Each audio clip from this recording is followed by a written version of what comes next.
खुशी recording studio बलुआहा। साजल सिंगार कानए कोहकाई कंगना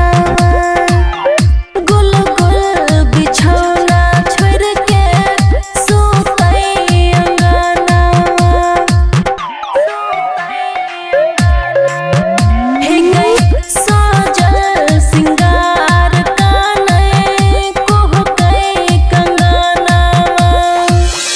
गुल गुल बिछौना छोड़ के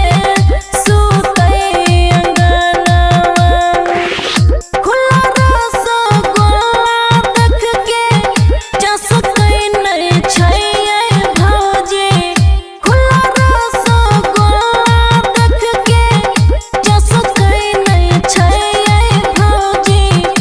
आसकत के मारे सोइया घस कई नहीं छै भौजी आसकत के मारे सोइया घस कई नहीं छै भौजी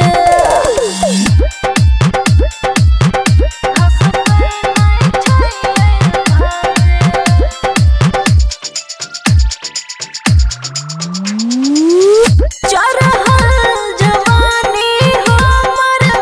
माटी में मिल गेलै एप्पल के नेपाल सैया कहियो नहीं मोह लगलकै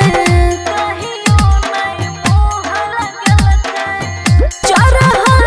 जवानी हमर माटी में मिल गेलै एप्पल के नेपाल सैया कहियो नहीं मोह लगलकै चोली के सियैना हमर मसकै नहीं छै भाजे चोली के सियैना हमर मसकै नहीं छै भाजे आसकत के मारे सोइया घसकै नहीं छै भौजी आसकत के मारे सोइया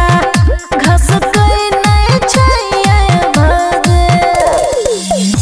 खुशी रिकॉर्डिंग स्टूडियो बलुआहा।